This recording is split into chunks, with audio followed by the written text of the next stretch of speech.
सभी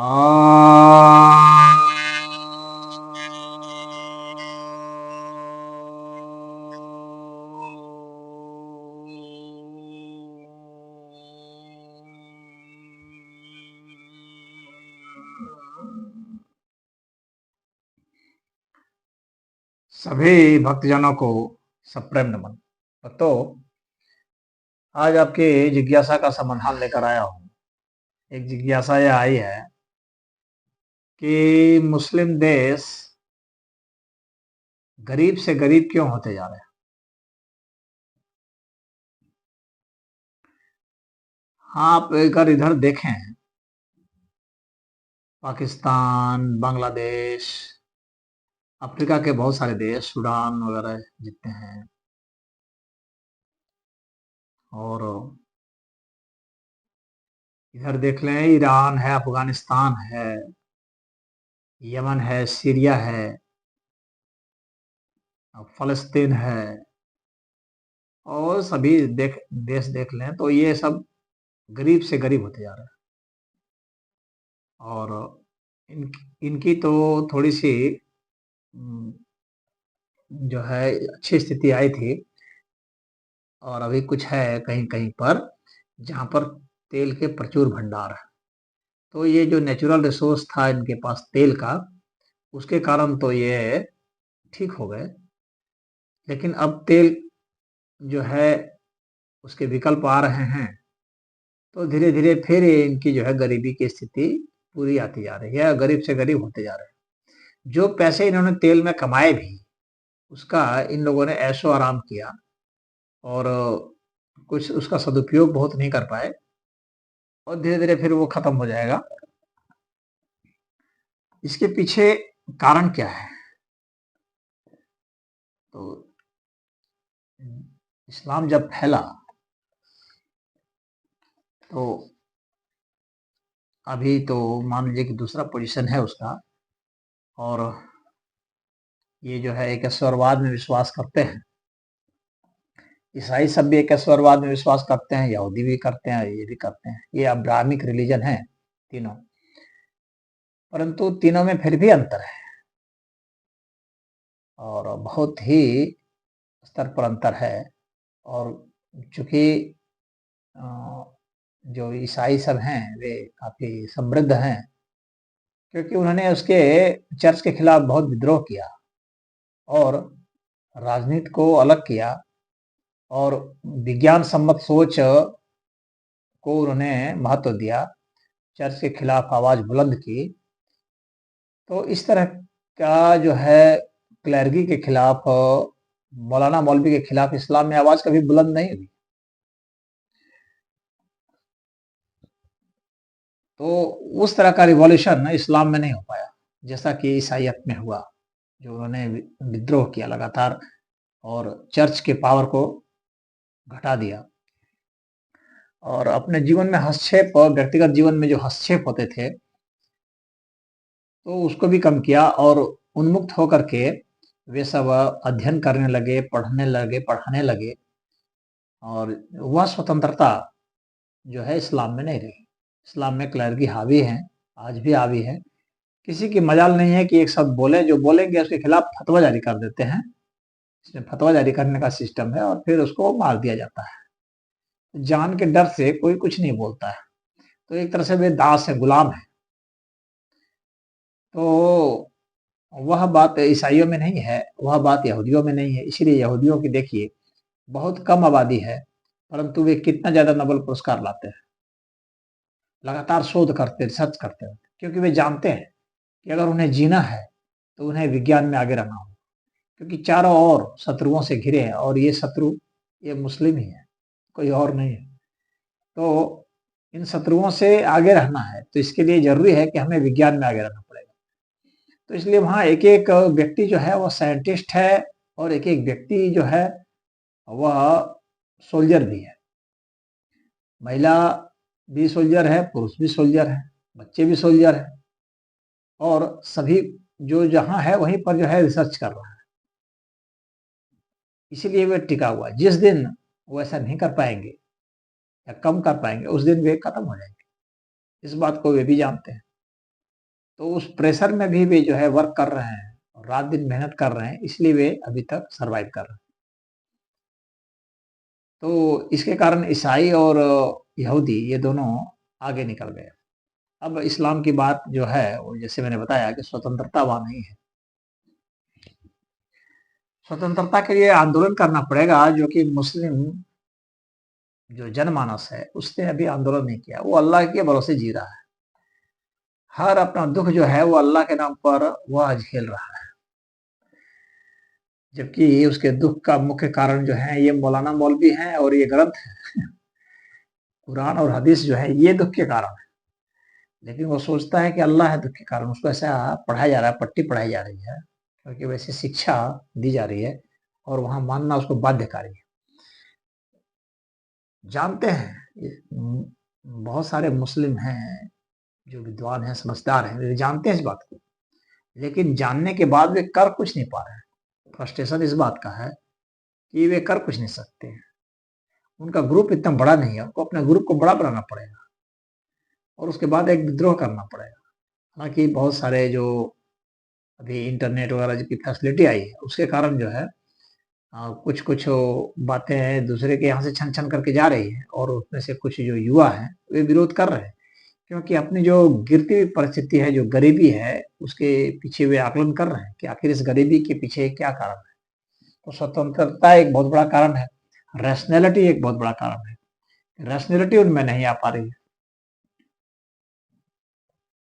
उसमें रेडिकल स्थिति है, कट्टरपन है। कट्टरपन सिखाया जाता है, सारे मदरसों में पढ़ाया जाता है। जो मदरसों में पढ़ने से बच जाते हैं, जो स्कूल में पढ़ते हैं मॉडर्न स्कूल में, तो वे मस्जिद में रेडिकल हो जाते हैं। क्योंकि आप चाहे किसी भी स्कूल में पढ़ेंगे, बहुत लोग भारत में ऐसा है जो यह प्रोपेगेंडा करते हैं कि मदरसा में जो है पढ़ते हैं इसके कारण ही ऐसा होते हैं। ऐसा नहीं है कि सिर्फ मदरसे में पढ़ने के ही कारण होते हैं, मदरसा में पढ़ना तो एक है ही वजह, लेकिन अगर वे मॉडर्न स्कूल में भी पढ़ें या अगर आप मदरसे को ही मॉडर्नाइज कर दें तो भी बहुत फर्क नहीं पड़ेगा। क्यों नहीं पड़ेगा? क्योंकि उन्हें मस्जिद में 5 बार वो सिखाया जाता है और प्रतिदिन सिखाया जाता है, तो वहां प्रतिदिन घुट्टी मिल रही है, घर में घुट्टी मिल रही है और मस्जिद में भी घुट्टी मिल रही है, ईदगाहों में घुट्टी मिल रही है। वे जहां जा रहे हैं वहीं घुट्टी मिल रही है उनके पूरी सोसाइटी में। तो आप सिर्फ मदरसे को दोष नहीं दे सकते। तो एक बहुत बड़ा कारण यह स्वतंत्रता है।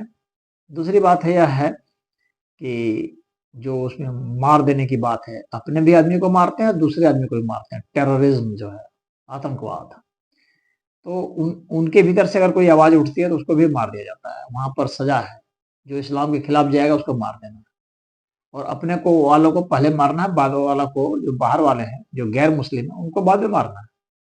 अपने में जो हो गया, यानी इस्लाम के अंदर में ही कोई विद्रोह कर रहा है तो उसको पहले मारना है, वो ज्यादा खतरनाक है उनके लिहाज से। तो ऐसा हदीसों में बताया गया है, मोहम्मद साहब ने बताया है, कुरान में भी बताया गया है कि जो खिलाफ में जाएगा उसको मार देना है। तो उनका जो एटीट्यूड है वो बिल्कुल साइंस विरोधी है, एंटी साइंटिफिक है। तो एंटी साइंटिफिक एटीट्यूड जो है वह इनकी गरीबी का बहुत बड़ा कारण है। विज्ञान विरोधी है। क्यों विज्ञान विरोधी है? क्योंकि अगर विज्ञान सम्मत हो जाएंगे अगर विज्ञान ज्यादा पढ़ेंगे तो विज्ञान तो क्वेश्चन करना सिखाता है, प्रमाण मांगता है। ये कोई प्रमाण तो मांगते नहीं अल्लाह का, ना कुरान में जो बातें हैं या हदीस में जो बातें उसका प्रमाण मांगते हैं। प्रमाण को ये मानते ही नहीं, तो प्रमाण ना मानते हैं ना मांगते हैं, ना कोई देता है। बस सिर्फ माने जाओ, जो लिखा है उसको फॉलो किए जाओ, ब्लाइंड फेथ। तो जहां ब्लाइंडनेस आ जाएगी वहां पर साइंस नहीं आएगा। इसलिए विज्ञान विरोधी है, विज्ञान का भरपूर विरोध करते हैं, शुरू से ही विरोध करते आ रहे हैं। जो इनके खिलाफ बोल दिया, जो जिसने तर्कपूर्ण बात रख दी, उसको तो ये कहते हैं कि ये काफिर हो गया, इसको मारो। तो जो भी उनमें रख देता है विज्ञान सम्मत बात, उसको ये काफिर बोल देते हैं। इनके पास एक जुमला है, काफिर हो, अरे काफिर हो गया, इसको मारो। तो इसके कारण भी जो है वहां विज्ञान नहीं विकसित होगा। तो जहाँ विज्ञान नहीं है, टेक्नोलॉजी नहीं है, जाहिर-सी बात है कि वहाँ पर धन नहीं होगा। तो ये साधनहीन, धनहीन हो जाते हैं, क्योंकि आप नई-नई शोध करेंगे, नए-नए चीज़ बनाएँगे, तो ही ज़्यादा दामों पर बेच सकेंगे और हर चीज़ में आगे हो पाएँगे। तो ये थर्ड, फोर्थ हैंड टेक्नोलॉजी इनके पास आती है। जो आउटडेटेड टेक्नोलॉजी हो जाती है, वो इनके पास आती है, उसका ये नकल करते हैं बस। ये कभी आविष्कार खोज नहीं कर पाते हैं। हालाँकि पुराने समय में इनके साइंटिस्ट रहे हैं, जैसे कि बहुत बड़े-बड़े नाम इनके भी रहे हैं। अल-ख्वारिज़्मी जो थे, वो बहुत उच्च स्तर के मैथमेटिशियन थे, एस्ट्रोलॉजर्स थे। अलजेब्रा के वो थे, एल्गोरिदम वगैरह उनका था। मोहम्मद अल-फज़ारी इनके बहुत उच्च स्तर के जो है विद्वान रहे हैं, एस्ट्रोलॉजर और एस्ट्रोनॉमर रहे हैं। अल-किंदी जो है, ये भी बहुत बड़े फिजियोलॉजिस्ट रहे हैं और ये म्यूजिक थेरेपी करके और साइको थेरेपी में इनका बहुत ही नाम रहा है। तो अबू अल कासिम अल ज़रावी जो है, ये पायनियर रहे हैं न्यूरो सर्जरी के। बहुत सारे नाम हैं इनके। इब्न ज़ुहर रहे हैं, पायनियर रहे हैं न्यूरोलॉजी के और न्यूरो फार्माकोलॉजी के। उसके बाद खालिद इब्न यजीद रहे हैं, अल्केमिस्ट रहे हैं और एविसीमा रहे हैं, अल खाजिनी रहे हैं। तो ये बहुत उच्च स्तर के साइंटिस्ट रहे हैं। उसी तरह से इनके अर्थ साइंटिस्ट भी रहे हैं, अल मसौदी। ये हेरोडोटस माने जाते हैं अरब के और हिस्टोरिकल ज्योग्राफी के ये पायनियर माने जाते हैं, अल मसौदी। अल किंदी रहे हैं, बहुत बड़े जो है इन्वायरमेंटल साइंटिस्ट रहे हैं, अल किंदी। अबू अल हसन रहे हैं, ये सिंबॉलिक अलजेब्रा के पायनियर रहे हैं। तो इस्लामिक वर्ल्ड ने भी साइंटिस्ट पैदा किए, लेकिन ये आश्चर्य की बात यह है कि ये जितने भी साइंटिस्ट मैंने आपको नाम बताया ना, और अब देखेंगे अगर जितने भी इनके इस्लामिक साइंटिस्ट रहे हैं मेडिएवल पीरियड के, आप देखेंगे कि उसमें से अधिकतर साइंटिस्ट वे रहे हैं जो मुस्लिम नहीं थे पहले, जो साइंटिस्ट थे पहले और उन्होंने धर्म परिवर्तन कर लिया, उनको धर्म परिवर्तन जबरी करवा दिया गया। उस कारण से यानी उनका जो ट्रेडिशन है वो पहले का रहा। जब इस्लाम की चपेट में आए, जब इस्लाम को स्वीकार कर लिए, अडॉप्ट कर लिए, उसके बाद से जो है इनमें वो विचारधारा फिर आ गई, फंडामेंटलिस्ट विचारधारा। कहने का मतलब है कि इस्लाम का जो बेसिक टेनेट्स जो है वही जो है एंटी साइंटिफिक है। इसलिए इस्लामिक जगत में वैज्ञानिक होना बहुत ही कठिन काम है, दुरूह कार्य है। जो बिल्कुल विज्ञान से हट जाएगा जिसका दिमाग, तो वही असली वहां पर सच्चा मुसलमान माना जाएगा और जिसका जो विज्ञान में रहेगा तो कहेगा ये काफिर है। क्योंकि ये तो वैज्ञानिक तभी हो पाएगा जब खुदा पर विश्वास नहीं करेगा, क्योंकि खुदा की जो विचारधारा है वहां पर जो है अल्लाह की जो विचारधारा है, अल्लाह के विषय में जो सिद्धांत है, जो वृतांत है, तो वह विज्ञान के नजरिए से ठहरता नहीं है। अगर आप कुरान पढ़ें तो आप देखेंगे उसमें सब उटपटांग बातें हैं, बेसिर पैर की बातें हैं, बिल्कुल बच्चों वाली बातें हैं, हंसी वाली बातें हैं और उसको भी बहुत गंभीरता से लेते हैं और उसको सही मानते हैं। जो उसके खिलाफ बोलता है उसको काफिर मानते हैं, उसको मारने की बात करते हैं। तो ये एंटी साइंटिफिक एटीट्यूड है इनकी गरीबी के कारण। एंटी टेक्नोलॉजिस्ट होते हैं, गरीबी के कारण यह बहुत बड़ा है। इसके बाद सबसे बड़ा कारण है कि इकोनॉमी में भी जो है आप देखेंगे कि बैंकिंग सेक्टर जो है उसका अच्छा होना बहुत जरूरी है। तो फाइनेंस जो है और बैंकिंग सेक्टर में जो है यहाँ पर पनपने में बाधा है, क्योंकि ये जो है ब्याज को अच्छा नहीं मानते हैं और बिना ब्याज के भला कोई फाइनेंशियल इंस्टीट्यूशन कैसे चलेगा भाई, और बिना फाइनेंशियल इंस्टीट्यूशन के इंडस्ट्री कैसे डेवलप होगी। तो जाहिर सी बात है कि यहाँ की जो इंडस्ट्री डेवलप होती है वो अलग ढंग से होती है, वो इक्विटी के आधार पर होता है और उसमें घाटा उटा दिखा करके वो फिर जो है उसको बैंकिंग को बैठा दिया जाता है। तो इसीलिए यहाँ पर बैंकिंग सेक्टर, आप समझिए पूरे इस्लामिक वर्ल्ड में जितना बैंक है उससे ज्यादा बैंक तो अकेले इंडिया में है। तो इनके बैंकिंग सेक्टर का हाल बहुत बुरा है, जो है वे भी बहुत त्रस्त है सब। तो एक बहुत बड़ा कारण तो यह भी है। फिर यहाँ पर जो है वुमेन को एम्पावरमेंट नहीं किया गया है, स्त्रियों के खिलाफ में इस्लाम खड़ा है, स्त्रियों के साथ पक्षपात पूर्ण व्यवहार में खड़ा है, स्त्रियों को बराबरी का दर्जा नहीं देता है, न गवाही में, न संपत्ति में, और न ही काम करने की छूट देता है, न शिक्षा की वैसी छूट देता है। आप देख रहे होंगे अफगानिस्तान में तालिबानियों ने लड़कियों को स्कूल में भेजना बंद कर दिया, महिलाओं को नौकरियों से भगा दिया। तो जब आपकी जो 50% जो फोर्स है, मैन पावर है, वो महिला की है, तो जन संसाधन को आपने बर्बाद कर दिया। हमें स्पोर्ट्स में भाग नहीं दे रहे हैं, और किसी भी क्षेत्र में उनको काम करने नहीं दे रहे हैं ढंग से। तो जाहिर सी बात है कि फिर आधी आबादी तो इसी पर निर्भर हो गई। तो वे खाएंगे क्या, कैसे प्रगति करेंगे? जहाँ पुरुष और स्त्री दोनों ही काम करते हैं वहां पर ज्यादा तेजी से प्रगति होती है। तो आधी प्रगति तो इन्होंने ऐसे ही कुल्हाड़ी मार के खत्म कर दी अपनी। उसके बाद देखेंगे कि यहाँ पर इनके यहाँ पॉलिटिकल फैक्शंस बहुत होते हैं, और वो जो है बहुत आपस में लड़ाई होती रहती है। सब एक दूसरे को इनके यहाँ जो है टांग काटने में लगे रहते हैं। यहाँ कोई वो जो है, यहाँ की परंपरा यही है कि धूर्तता है, और आपस में परस्पर हिंसा है, अविश्वास है, तख्ता पलट देते हैं, अपने बाप को ही मार के हत्या कर देते हैं, तख्ता पलट देते हैं।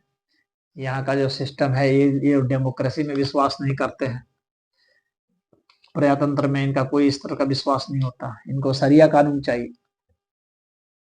तो इनकी जो पर्सनल लॉ है वो बहुत ही खतरनाक है।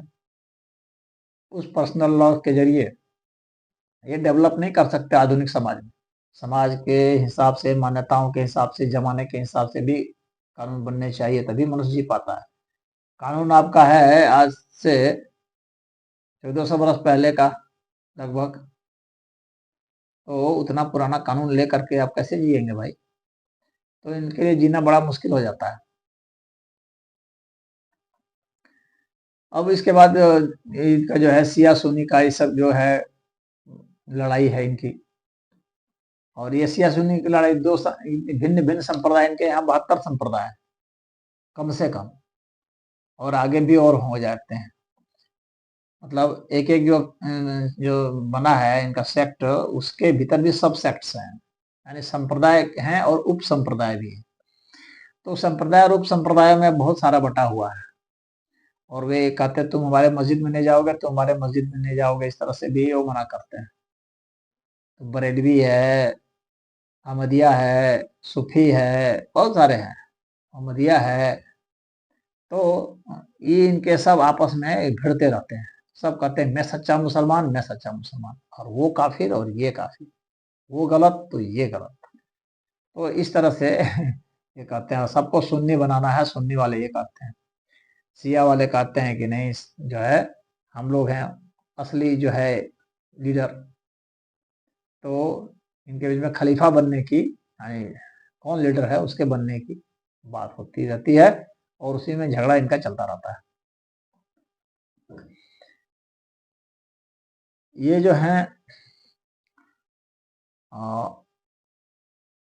इनके मध्य में आप देखेंगे कि इनकी क्रेडिबिलिटी नहीं रहती है। इनको यह बतलाया गया है कि, और सिखाया गया, यार आप देखेंगे यही अक्सर होता है। अभी यहाँ जो कांड हुआ है बदायूं में, इस तरह से कितने कांड होते हैं आप कहीं भी देखेंगे। तो ये जो है अपने पड़ोसियों पर हमला करते हैं, क्योंकि कुरान में बताया गया कि अपने पड़ोसियों पर सख्ती बरतो। तो ये अपने पड़ोसियों पर हमला करते हैं। जो इनकी मदद करता है, ये इतने कृतज्ञ होते हैं कि अपने मदद करने वाले को ही ये मार देते हैं। तो अगर आपने मदद किया है तो समझ लीजिए कि आप इनके रडार पर चढ़ गए। आपकी मदद ले लेंगे, लेकिन आपको खतरा करेंगे कभी ना कभी।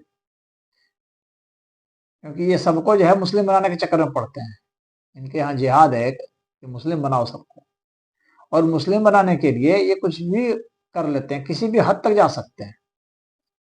फुसलाना है, झूठ बोलना है, धोखा देना है, खंजर मार देना है, लूट लेना है, बलात्कार कर देना है, ये कोई भी कर सकते हैं। किसी भी प्रकार का जिहाद इनमें जायज है।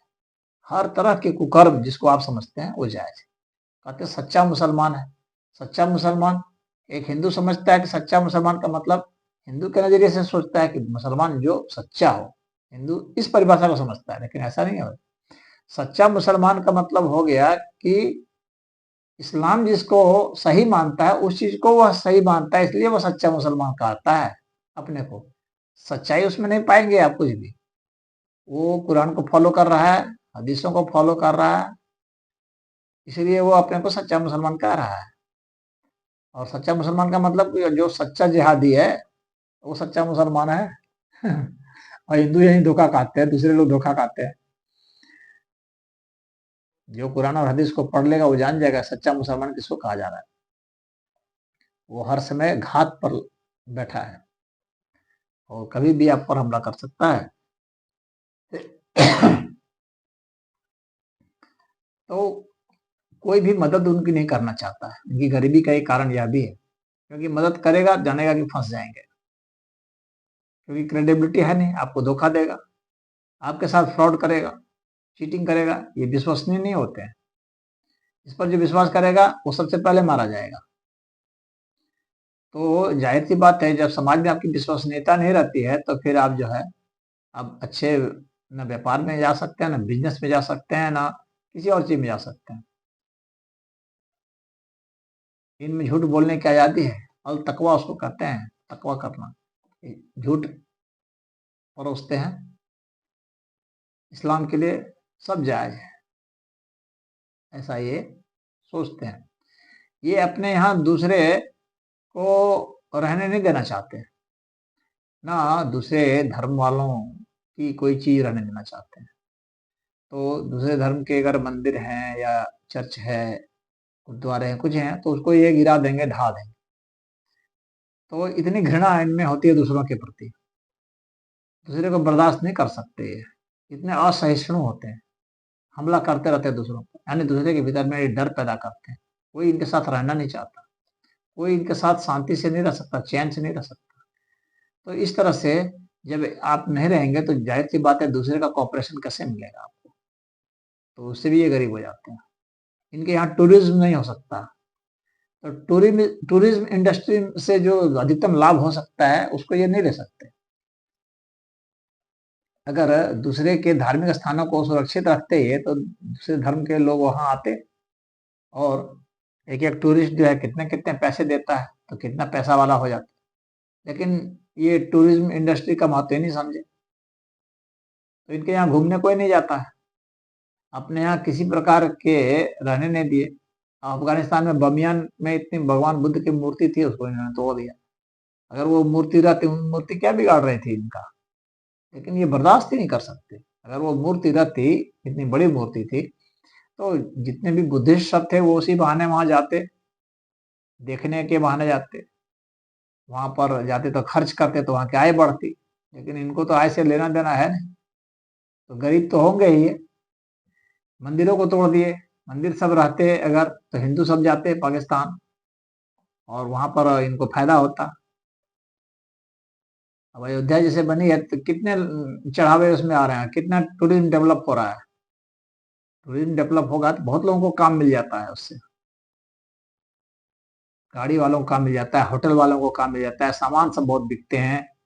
वहां लोग ठहरते हैं, एक एक आदमी जो है 10-10 हजार 20-20 हजार खर्चा करेगा, एक जगह जाएगा तो एक दिन भी रुकेगा तो कितनी आमदनी हो जाती। परंतु इनके पास वो बुद्धि है ही कहाँ, कि इतने कट्टर अंधभक्त हो जाते हैं कि ये सब कुछ कैलकुलेशन कर ही नहीं पाते हैं। तो इनके यहाँ टूरिज्म भी इसलिए जो है उतना विकसित नहीं कर पाता है। जिस तरह से ईसाई और सब यहूदी कर पाए या हिंदू कर पाए, उस तरह से ये नहीं कर पाते। तो गरीबी तो इनको होनी होनी है, क्योंकि कृतज्ञता इनमें भर भर के है। इसके बाद जो है इनकी बहुत आबादी है, पैदा करते हैं खूब बच्चे। भाई जब बहुत बच्चे पैदा करोगे तो उसकी क्वालिटी तो गिरेगी ही, उसका अच्छा लालन पालन पोषण कहाँ से हो पाएगा। तो ये ओवर पॉपुलेशन कर देते हैं। पॉपुलेशन तो ठीक है, परंतु जब आपके पास संसाधन नहीं होते हैं और आप सिर्फ बच्चे पर बच्चे पैदा करते जाते हैं, तो जाहिर सी बात है कि आप उनकी परवरिश अच्छे से नहीं कर सकते। तो ये संख्या तो बढ़ा देते हैं लेकिन क्वालिटी नहीं बढ़ा पाते हैं। इसलिए उच्च स्तर के ना इकोनॉमिस्ट पैदा कर सकते हैं, ना डॉक्टर पैदा कर सकते हैं, ना इंजीनियर पैदा कर सकते हैं, ना साइंटिस्ट पैदा कर सकते हैं। उच्च स्तर के ये कुछ पैदा ही नहीं कर पाते हैं, सब लो स्टैंडर्ड के, बिलो स्टैंडर्ड के करते हैं। इनके यहाँ तो संगीत नृत्य सब ये सब बैन है। तो मानव सभ्यता के विकास के लिए जो कुछ भी हो सकता है वहाँ तो बैन किया हुआ है। तो कहाँ से भाई अमीर कहाँ से बनोगे। लोग तो म्यूजिक इंडस्ट्री से कितनी कमाई होती है, वो तो भारत में है कि छूट के यहाँ पर ये लोग कुछ कर ले रहे हैं। दूसरे देशों में तो बड़ी दिक्कत है। अब लेकिन जो है मोहम्मद बिन सलमान जो है, वो सऊदी अरब के प्रिंस, उन्होंने बहुत प्रयास करने की अब जो है वो कर रहे हैं कि किसी तरह से सुधार किया जाए, लेकिन लोग उन्हीं को काफी घोषित कर रहे हैं, वहाँ के ही मौलाना सब। यानी सत्ता जो है वो मौलाना चाहते हैं कि मेरे हाथ में हो। सत्ता जब पब्लिक के हाथ में होगी तभी जा करके विकास कर पाएंगे, तभी धन आएगा। सत्ता इनके मौलाना मौलवी के हाथ में है, प्रिंस तक को चैलेंज कर दे रहे हैं सब ये। तो इनके यहाँ गरीबी तो है, इसलिए कुंडली मार के बैठ गई है। अब उसके कारण ही इनका जो है अब बुरा दिन इनका तो खैर आ गया है। अब या तो अपना ये धर्म छोड़ेंगे, या धर्म में सुधार करेंगे, या गरीबी झेलेंगे। इनके पास यही सब विकल्प है। अब देखना है कि ये सब क्या करते हैं। ये सिर्फ सिर्फ युद्ध करते हैं, आतंकवादियों को पैदा किए हैं, लड़ाई करते रहते हैं, उससे अपना विनाश करते रहते हैं, और जो थोड़ी बहुत संपत्ति कमाते हैं उसको हथियार खरीद लेते हैं और संपत्ति अपना भी नष्ट करते हैं, दूसरे का भी नष्ट करते हैं। यानी इनका न्यूज सिर्फ न्यूसेंस वैल्यू है, कोई पॉजिटिव वैल्यू इनका वर्ल्ड सोसाइटी में नहीं रह गया है, सिर्फ न्यूसेंस वैल्यू है। बहुत मामूली सा जो है कुछ योगदान इनका माना जाएगा, बहुत मामूली सा। ये अगर अपने में सुधार नहीं किए तो इनका भविष्य बहुत अंधकार में है। या तो इनको अपने इस इस्लाम से जो है तौबा कर लेना पड़ेगा और नए धर्म में प्रवेश करना पड़ेगा, या अपने धर्म को इतना सुधार लें कि उसमें जितनी कमियां हैं सबको हटा दें, संशोधन कर लें और आधुनिक युग के हिसाब से अपने को बना लें, तो ही ये गरीबी से मुक्ति पाएंगे। क्योंकि शिक्षा नाम की तो ये शिक्षा तो एकदम बुरी हालत है इनके यहाँ शिक्षा की। बेतुकी चीजों को ये सब सब बता रहे हैं, पढ़ा रहे हैं, झूठा झूठा इतिहास भी पढ़ाते हैं, सब कुछ झूठा झूठा पढ़ाते हैं ये। तो कोई भी चीज जो है ना वो फैक्ट बेस्ड नहीं होता है और लॉजिकल नहीं होता है, सिर्फ अंधविश्वासों से भरा हुआ खजाना ये परोसते हैं, अपने बच्चों का माइंड वॉश करते हैं। ये सिर्फ जो है मौलाना मौलवी पैदा करने वाली पढ़ाई पढ़ा रहे हैं। तो इनके यहाँ तो ये स्थिति है। अब कैसे ये करेंगे, कैसे बदलेंगे, ये गरीबी ही इनको मजबूर करेगी अंत में विद्रोह करने के लिए आम जनता को। क्योंकि इतने महंगे महंगे इनके यहाँ महंगाई इतनी बढ़ गई, पैसे हैं नहीं और संतानें खूब पैदा करते हैं, तो जाहिर सी बात है महंगाई हो ही जाएगी। साधारण साधारण से चीजों को ही खरीदने के लाले पड़ गए हैं इनको। तो अच्छी गुड लाइफ कहाँ से होगी। थोड़ी बहुत अच्छी लाइफ जो है इनकी वो भारत में ही है। थोड़े बहुत जो बुद्धिमान हैं यहाँ भारत में ही है, लेकिन चूंकि हिंदुओं से ईर्ष्या करते हैं इसलिए यहाँ भी जो इनको शिक्षा भी मिलती है तो उसमें भी इनको पॉइजन रहता है। तो उस पॉइजन से इनका दिमाग जो है प्रदूषित हो गया है, अंधे हो चुके हैं ये माइंड से, और वे सोच विचार नहीं कर पा रहे हैं ढंग से, तो अभी एक अभिशाप बन गए हैं, अपने लिए भी और दूसरों के लिए। अब क्या कहा जाए, अब अपना ये सुधारेंगे, ये नहीं सुधारेंगे, ये जाने, लेकिन इसके कारण जो है दूसरों पर प्रभाव पड़ेगा ही, दूसरे संतप्त होंगे, दूसरों को चिंता करनी पड़ती है, क्योंकि ये दूसरों पर घात करते हैं, हमला करते हैं, दूसरों को लूटते हैं, ठगते हैं, तो जाहिर सी बात है कि दूसरों को चिंता करनी पड़ेगी। अभी मासूम मासूम बच्चों का गला रेत दिए, उस औरत ने इनको पैसे भी दिए थे तो इसने गला रेत दिया, उसने अपनी दुकान दी वो किराए पर, तो उसको मार दिया। अब इनको कौन किराए पर देगा, कौन इनको अपने यहाँ रखेगा, जो रखेगा वो मारा जाएगा, लूटा जाएगा, यही तो है इनका। तो ऐसे से समाज अब इनसे दूर तो होगा ही होगा, ये अपने कृत्यों के कारण कहीं भी सम्मान पाने के योग्य नहीं रह गए। अब इसमें से कुछ अपवाद भी हैं, मैं यह नहीं कहता हूं कि पूरा का पूरा सभी लोग ऐसे होंगे, इक्के दुक्के अपवाद होंगे, लेकिन अपवादों से तो समाज नहीं चलता ना, पूरे समाज की छवि तो जो लोग हैं उन्हीं से बनता है। अब इक्के दुक्के अपवाद जो होते हैं तो वे बेचारे क्या कर पाएंगे, वो इनके यहाँ बेचारे बन के रहेंगे, उनका बस कुछ चलेगा नहीं।